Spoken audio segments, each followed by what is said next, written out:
Olá, pessoal. Eu sou o professor Luciano, de Língua Portuguesa, e na aula de hoje nós vamos falar sobre argumentos de autoridade, tá certo? Então, vamos falar então primeiro sobre argumento, né? O que seria argumento? Argumento é um termo que deriva do vocábulo latim argumentum. Trata-se do raciocínio que se utiliza para demonstrar ou comprovar uma proposição ou para convencer outra pessoa daquilo que se afirma ou se nega, ou seja, a argumentação é um recurso que tem como propósito convencer alguém para que esse tenha opinião ou comportamento alterado. Então, a argumentação é isso, né? É você usar elementos, né, que façam com que a outra pessoa mude a opinião dela, tá certo? Ou pelo menos você tente convencer ela sobre o que você está falando é o certo, tá certo? Ou, não sei, alguma informação que você queira dar. Então você vai utilizar ali argumentos para tentar convencer alguém, mudar ali a pessoa, né, daquilo que ela pensa, tá certo? No momento da construção textual, os argumentos são essenciais. Esses serão as provas que apresentaremos com o propósito de defender nossa ideia e convencer o leitor de que essa é a correta, tá certo?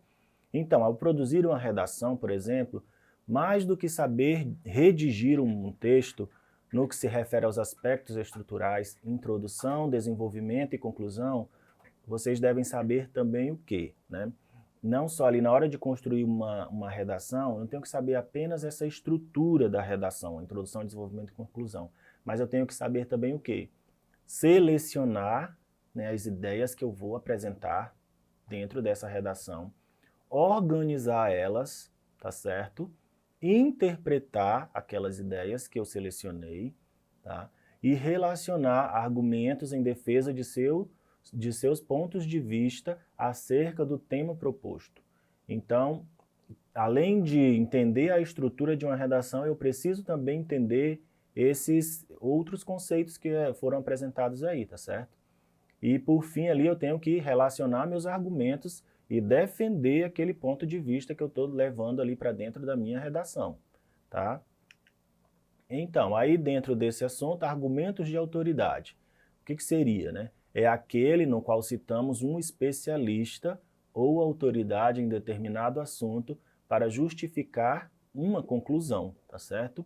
Então, dentro desse argumento, dos argumentos que eu estou apresentando no meu texto, o argumento de autoridade vai fazer uma referência a um especialista, tá certo? Então, eu posso utilizar a fala daquele especialista ou a ideia que ele trouxe sobre o assunto que eu estou tratando, tá? Esse especialista pode ser quem, né? Um cientista, um filósofo, tá? Uma instituição de pesquisa, entre outros. Desde que esse especialista ele tenha propriedade sobre aquele assunto, tá certo? Exemplo aqui. Segundo a pesquisa, a epidemiologia do uso de arma como autodefesa, de vamos parar aí, né? Professor e pesquisador de Harvard, que ouviu 14 mil cidadãos norte-americanos que foram vítimas de criminosos entre 2007 e 2011. Apenas 0,9% das vítimas usou uma arma para se defender. Portanto, são raros os casos em que pessoas usarão suas armas para se defender. Tá certo? Então aqui, a pessoa está falando aí sobre a questão do armamento. Ele foi lá e buscou alguém, né, um cientista, um especialista sobre esse assunto, trouxe a pesquisa dele para dentro do seu texto para defender a sua ideia aí, tá certo? Observem aí que ele usou esse professor, né, David, para defender aí a ideia que ele quer apresentar. E você já percebe no final qual é a ideia dele, né? Ele não é a favor do armamento, tá certo?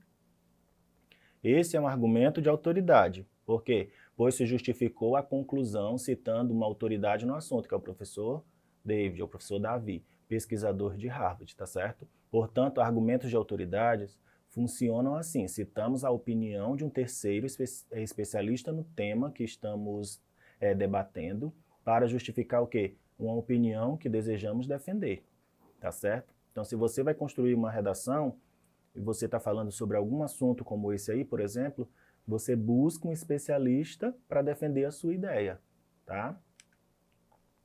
É importante notar que o conceito de autoridade usado aqui, né, nesse caso, é diferente quando falamos de argumentos de autoridade, tá? A autoridade em questão não é alguém que tem o poder de mandar, mas simplesmente um especialista de reconhecimento mérito em dado campo de conhecimento. Como o professor David, do nosso primeiro exemplo, é uma autoridade nesse assunto. Nesse caso, estamos falando de quê? De autoridade cognitiva, de autoridade de conhecimento. Não aquela pessoa que está ali para mandar, ordenar. Não, é uma autoridade em algum assunto, tá? Os argumentos de autoridade, ele aparece como citação, podendo ser de forma. Então, aqui a gente vai ver como que ele pode aparecer dentro do nosso texto, tá? Então, vai aparecer como uma citação, já sabemos, né? E de que forma? Primeiro de forma direta, que deve se reproduzir na íntegra as palavras do citado, marcado com aspas, tá? Então, se eu pego ali uma fala de alguém, eu pego na íntegra, eu uso a aspas para diferenciar que aquela fala ali não é minha. Eu trouxe alguém especialista no assunto, tá? E de forma indireta, não se reproduz literalmente as palavras do citado, mas apenas o conteúdo que elas pretendem expressar, ou seja, eu pego a ideia daquela pessoa e trago para o meu texto, tá certo? De forma indireta. Aí eu não preciso marcar as aspas, né? Eu já parafraseio aquela frase, né? Modifico ela ali dentro da minha linguagem com a mesma essência que o autor original quis dizer, tá? Sem modificar. Então vamos ver aqui alguns exemplos de redação nota 1000 que usaram esses recursos argumentativos. Olha aqui.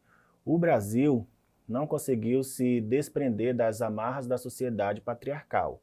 Isso se dá porque, ainda no século XXI, existe uma espécie de determinismo biológico em relação às mulheres.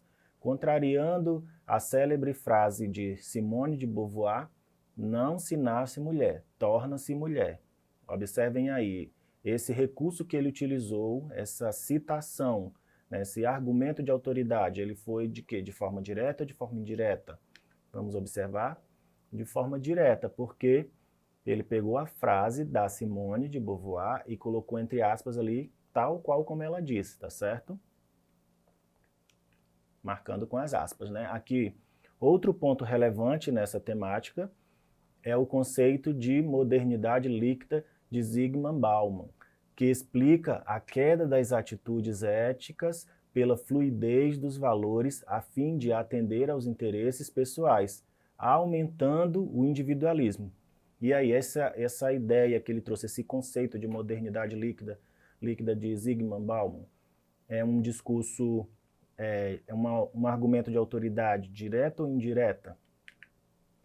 Indireta, muito bem, tá? Porque ele não trouxe ali a fala em si, não marcou com aspas tal qual como o autor disse, ele apenas pegou a ideia e parafraseou aí dentro do texto dele, tá certo?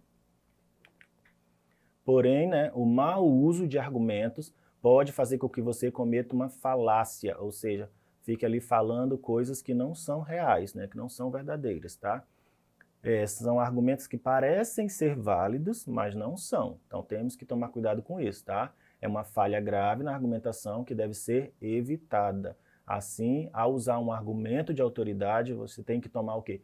Cuidado para não cometer uma falácia, tá? Do apelo ali para uma autoridade que é irrelevante, ou seja, alguém que não tem propriedade sobre o assunto, e você leva para o seu texto, você está cometendo uma falácia, tá certo? É importante diferenciar uma autoridade legítima, que merece confiança, de uma não legítima, tá? Vamos ver aqui, as fontes, elas são informadas, ou seja, a pessoa que eu quero utilizar para o meu texto ali, ela realmente é detentora desse conhecimento? Essa é uma importante pergunta a fazer para avaliar se as fontes para o argumento de autoridade estão informadas sobre o que se fala, né? Se você pesquisar no Google por argumento a favor e contra a legitimação da maconha, você vai encontrar esse artigo aqui. Um dos argumentos apresentados aí é o seguinte, ó. Segundo Juan Pablo Rodrigues, jogador de futebol, que já jogou na seleção do México, não deveríamos legalizar a maconha. Ele afirma que não gostaria de utilizá-la. Não é bom porque já existem muitos vícios. Legalizá-la seria como uma catástrofe para o país. não deixa de ser uma droga, independentemente do uso, tá? Nós temos aí se você procurar no Google, né, você vai encontrar esse artigo, tá? Portanto, não deveríamos legalizar a maconha, né, por ele. Esse é um bom argumento de autoridade? E aí, você acha que, por ser esse jogador, Juan Pablo Rodrigues, né, conhecido, será que é um bom argumento de autoridade para eu utilizar, para embasar meu texto, que eu esteja falando ali sobre esse mesmo assunto? E aí? Embora seja ali comum citar celebridades, né, para promover uma ideia, é um uso falacioso de argumentos de autoridade, tá certo? Porque o jogador, ele não é um especialista em política de drogas, então não há nenhum motivo para levar sua opinião em conta. Ele não está melhor informado sobre esse tema do que uma pessoa comum, tá certo? Uma fonte informada não necessariamente é uma autoridade no sentido comum do termo, tá bom? Então não é porque ele conhece, ele sabe, né, está dando o ponto de vista dele, que nós vamos utilizar como sendo verdade totalmente. Nós podemos utilizar pessoas especialistas no assunto, autoridades naquele assunto, tá certo? E o importante também é o quê? O argumento não pode ser ofensivo, tá? Se eu estou argumentando, construindo ali minha redação, jamais eu vou poder ofender ou trazer coisas que ofendam alguém dentro do meu texto, tá bom? Utilizar sempre argumentos de autoridade, por isso que é argumentos de autoridade, que são pessoas que têm propriedade sobre o assunto, tá?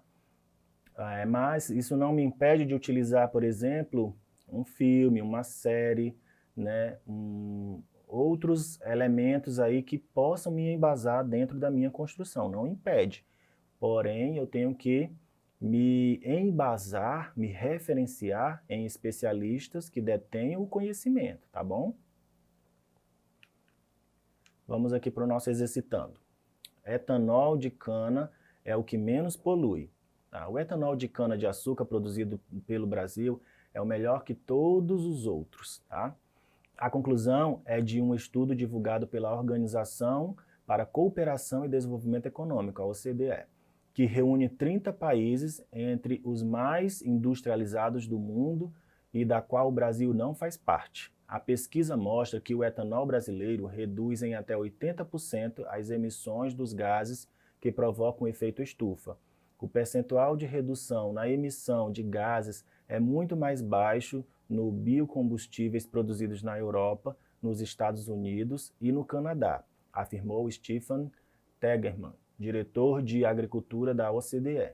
O etanol do milho americano reduz em apenas 30% as emissões. Já o trigo utilizado pelos europeus tem efeito de 50% na diminuição da poluição. A pesquisa também critica os subsídios dados para europeus e americanos a seus produtores, 11 bilhões por ano e que devem chegar a 25 bilhões até 2015. É uma vitória da postura brasileira de defesa incessante da cana como energia alternativa. Tá? O argumento que se sustenta a tese de que o etanol da cana-de-açúcar brasileira é a melhor que todos os outros é o quê? Alternativa A. O nosso etanol reduz em até 80% as emissões de gases. Então, esse argumento aí é o que vai sustentar a tese, tá certo? Então, pessoal, por hoje é só. Não deixem de acessar a plataforma Eduque, tá bom? Para você melhorar aí o seu conhecimento. Até mais.